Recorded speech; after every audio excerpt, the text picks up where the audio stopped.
अबाबिल missile Pakistan की missile technology के अंदर एक संग मील है। एक ऐसा मिसाइल जिसने दुश्मन की नींदें उड़ा दी हैं। एक ही वक्त में 3 से 10 वॉरहेड्स अपने साथ ले जा सकता है और ये वॉरहेड्स एक वक्त में मुख्तलिफ टारगेट्स को एक ही वक्त में निशाना बना सकते हैं। आवाज की रफ्तार से 10 गुना तेज रफ्तार पर ये मिसाइल दुश्मन को एक ही वक्त में 10 मुकामात पर निशाना बना सकता है। न सिर्फ निशाना बना सकता है बल्कि उसको नीस्तो नाबूद कर सकता है।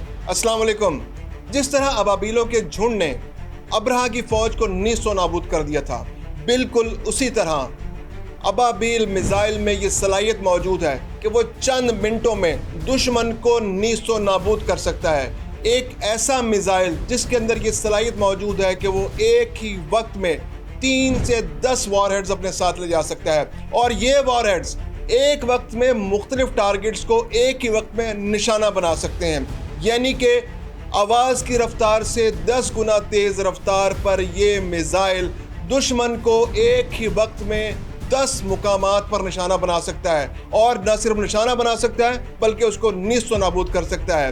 मैं हूं खुर्रम करीम और आप देख रहे हैं 24 डिजिटल।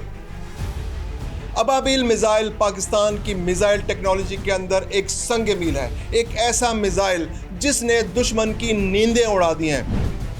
वॉरहेड्स ले जाने की सलाहियत की अगर बात करें तो ये एक ऐसा मिसाइल है जो रिवायती वॉरहेड्स के अलावा एटॉमिक वॉरहेड्स भी अपने साथ ले जा सकता है। एक ही वक्त में 1500 किलोग्राम वज़न के वॉरहेड्स, 1500 किलोग्राम वज़न का रिवायती वॉरहेड अगर ये साथ लेके जाएगा तो ये मिसाइल एक ही वक्त में तकरीबन 500 मीटर के अंदर तमाम इमारतों को तबाह करने की सलाहियत रखता है। यानी ये किसी एटमी इंस्टॉलेशन को पेनिट्रेट करके तबाह कर सकता है। ये किसी एयरपोर्ट को, किसी बहरी जहाज़ को एक ही वक्त में तबाह कर सकता है। इसके अलावा अगर इसके अंदर वॉरहेड्स एटॉमिक हों तो इसकी डिस्ट्रक्शन, इसकी तबाही कई गुना यानी 100 गुना ज़्यादा हो सकती है।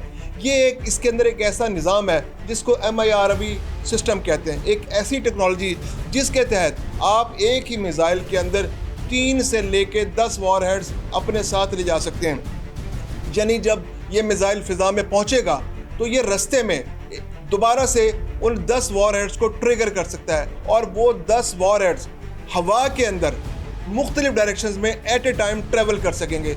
यानी अगर हमने एक मिसाइल यहाँ से इंडिया की तरफ भेजा तो वो फ़िज़ा में जाएगा, ऊंचाई पर पहुंचेगा और वहाँ पर उसका ट्रिगर होगा MIRV सिस्टम और MIRV सिस्टम से 10 मुख्तलिफ टारगेट्स पर, यानी एट ए टाइम आप दिल्ली पर टारगेट कर सकते हैं, आप मुजफ्फरनगर पर टारगेट कर सकते हैं, आप गुड़गांव पर टारगेट कर सकते हैं, आप इसके अलावा अजमेर पर, इसके अलावा आप राजस्थान के मुख्तलिफ इलाकों में टारगेट कर सकते हैं। यानी जहाँ जहाँ मुख्तलिफ इंस्टॉलेशंस मौजूद हैं आप उनको टारगेट एट ए टाइम कर सकते हैं। और सबसे बड़ी खूबी की बात कि इस तरह इतनी डाइवर्स अटैक में आप उनके रडार सिस्टम और एंटी मिसाइल सिस्टम को भी डिसीव कर सकते हैं। फिर इसकी रफ्तार इतनी ज़्यादा है, यानी 1 घंटे के अंदर ये 12,500 किलोमीटर फी घंटा की रफ्तार से सफ़र करता है। एक तो इतनी तेज़ रफ्तार, फिर इसकी डिसीव करने की ट्राई की इसकी सहूलत जो है, इसके अंदर सलाहियत जो मौजूद है वो रडार सिस्टम को पहले डिसीव कर सकती है और फिर इसकी रफ्तार और मुख्तलिफ जो इसके अंदर से वॉरहेड्स निकलेंगे और वो जाकर हवा में मुख्तलिफ रास्ते अपना लेंगे।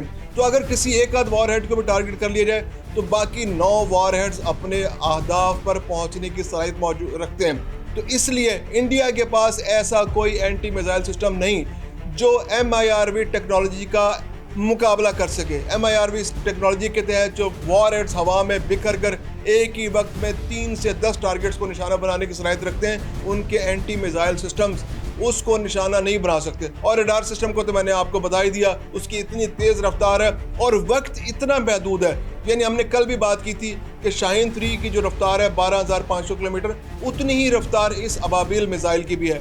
यानी कि अगर आप दिल्ली की तरफ टारगेट करते हैं तो 2 से ढाई मिनट में ये मिसाइल दिल्ली को हिट कर सकता है।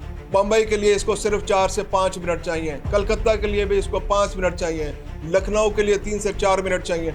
यानी भारत का कोई भी मुकाम, कोई भी इंस्टॉलेशन, कोई भी बंदरगाह, कोई भी जहाज़ इससे महफूज नहीं है। ये भारत के अंदर किसी भी टारगेट को, किसी भी कोने को, किसी भी साहिल को, उसके साहिली हदूद के अंदर बहरी जहाज़ों को, हर हवाई अड्डे को ये बहुत प्रिसीशन के साथ टारगेट कर सकता है। इसके अलावा इसकी रफ्तार, इसकी एक्यूरेसी इंतहाई शानदार है।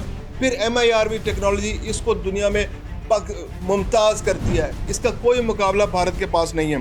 फिर वॉरहेड्स ले जाने की जो सलाहियत है, एक वॉरहेड, अगर हम इसके अंदर जो सलाहियत की बात करें तो एक वॉरहेड पर अगर आप बहुत बड़ा एटमी वॉरहेड अगर ना भेजें, एक वॉरहेड की जो इंटेंसिटी या उसकी ताकत है अगर 20 किलो टन की अगर ताकत है तो 20 किलो टन के 10 वॉरहेड्स ये एट ए टाइम कैरी कर सकते हैं। अब अगर हम बात कर लें कि 20 किलो टन कितना नुकसान पहुंचाता है, 20 किलो टन इतना नुकसान पहुंचाता है कि वो 1.5 किलोमीटर के रेडियस के अंदर हर इमारत को मुकम्मल तौर पर तबाह कर सकता है। यानी एक 20 किलो टन का एटमी वॉरहेड 1.5 किलोमीटर के रेडियस के अंदर हर चीज़ को, हर इमारत को, हर गाड़ी को सफ़ा हस्ती से मिटा देगा जैसी कोई चीज़ यहाँ पर मौजूद ही नहीं थी। 3 किलोमीटर के रेडियस के अंदर हर चीज़ जल कर राख हो जाएगी।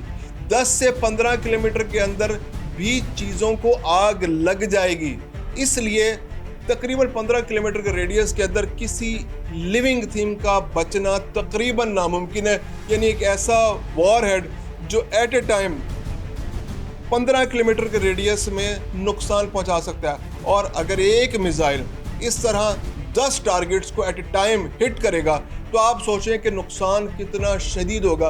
यानी एक मिसाइल पूरे भारत के दिफाई निज़ाम को इंगेज करने की बड़े पैमाने पर सलाहियत रखता है। ये तो नहीं कह सकते कि भारत के हर कोने में ये एक ही मिसाइल टारगेट कर लेगा। कलकत्ता के लिए या नागपुर के लिए या पुणे के जो उनके जो इंस्टॉलेशंस है उसको मुमकिन है कि एक वक्त पे टारगेट ना कर सके, लेकिन पाकिस्तान की सरहद के करीब जो इलाके हैं, ख़ासतौर पर राजस्थान और पंजाब और दिल्ली और उसके आसपास का इलाका है, इसके लिए एक मिसाइल ही काफ़ी होगा।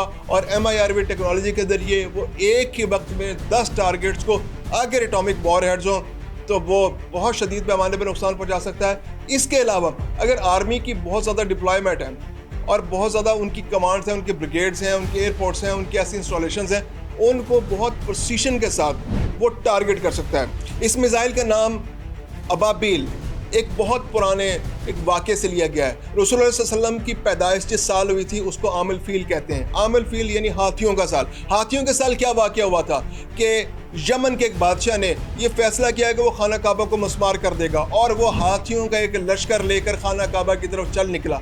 लेकिन अल्लाह ताला ने अबाबीलों का एक लश्कर भेजा और उस अबाबीलों के लश्कर ने कंकरियाँ फेंकी उन हाथियों के लश्कर के ऊपर, और वह हाथियों के लश्कर इस तरह हो गए जिस तरह भूस पड़ी होती है।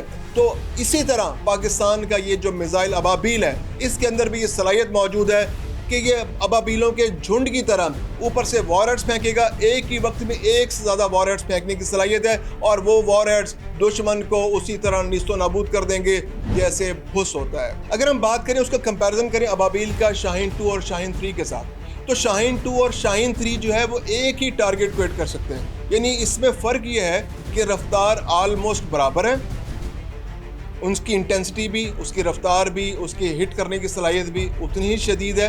लेकिन अबाबील जो है वो 2200 किलोमीटर के रेडियस के अंदर हिट कर सकता है, और एक ही वक्त में ज़्यादा वॉरहेड्स शाहीन 2 और शाहीन 3 की निस्बत ले जा सकता है। पाकिस्तान के एटमी वॉरहेड्स ले जाने की जो सलाहियत है, इसके अंदर जो मिसाइल मौजूद है, अबाबील मिसाइल सबसे बेहतर और एक्यूरेट मिसाइल शुमार होता है, और इसके अंदर जो एक ही वक्त में ज़्यादा वॉरहेड्स ले जाने की जो सलाहियत है वो ज़्यादा इसको दूसरों से मुमताज़ करती है। फिर इसके अंदर जो डिकाई और जैमिंग सिस्टम है वो जदीद बैलिस्टिक मिसाइलों और शहाबियों या चमकदार मवाद को साथ ले जाते हैं। ये चमकदार मवाद और शहाबिये जो हैं, जब ये हवा में जाते हैं और इनको पता चलता है कि इनकी तरफ एंटी मिसाइल सिस्टम आ रहे हैं, तो वो शहाबिया और वो जो ज़र्रात हैं उनको हवा में छोड़ते हैं। जब वो ज़र्रात हवा में जाते हैं, वो शहाबिये हवा में जाते हैं, तो मिसाइल सिस्टम जो है उससे डिस्टर्ब होता है, और मिसाइल सिस्टम उन शहाबियों और ज़र्रात से टकरा कर फट जाता है वहीं पर हवा में, और जो एक्यूरेट जो हमारा वॉरहेड है या जो मिसाइल है, जो असल मिसाइल है, वो हवा में अपनी रफ्तार के साथ अपनी जो टारगेट की तरफ अपना सफ़र जारी रख सकता है। इसके अलावा जो हाई स्पीड उसके और गैर मुतवक्का रास्ते हैं, वो मिसाइल सिस्टम को रिसीव करने के लिए बहुत ख़तरनाक है। हमने पहले भी जिक्र किया कि अगर आप एट ए टाइम 10 वॉरहेड छोड़ेंगे तो जो एंटी मिसाइल सिस्टम है वो तो सिर्फ एक आध मिसाइल को ही, वॉरहेड को ही टारगेट कर सकता है। फिर इस जो मिसाइल को ज़मीन से ज़मीन पर मार किया जा सकता है। यानी कि अगर आप किसी मोबाइल गाड़ी पर, किसी मूवेबल व्हीकल पर या किसी साइलो के ज़रिए आप इसको बहुत आसानी से लॉन्च कर सकते हैं और दुश्मन को हमेशा आप गैर मुतवक्का सूरत-ए-हाल से दो चार रखेंगे कि वो किसी भी वक्त कहीं भी किसी भी इलाके से, अगर वो गाड़ी पर है तो कहीं से भी उसको लॉन्च किया जा सकता है। तो एंटी मिसाइल सिस्टम को एक्टिव रखना और उसको अलर्ट रखना वो बहुत मुश्किल हो जाता है। मिसाइल टेक्नोलॉजी और पाकिस्तान भारत कशीदगी के हवाले से मज़ीद अपडेट्स के लिए देखते रहिए 24 डिजिटल।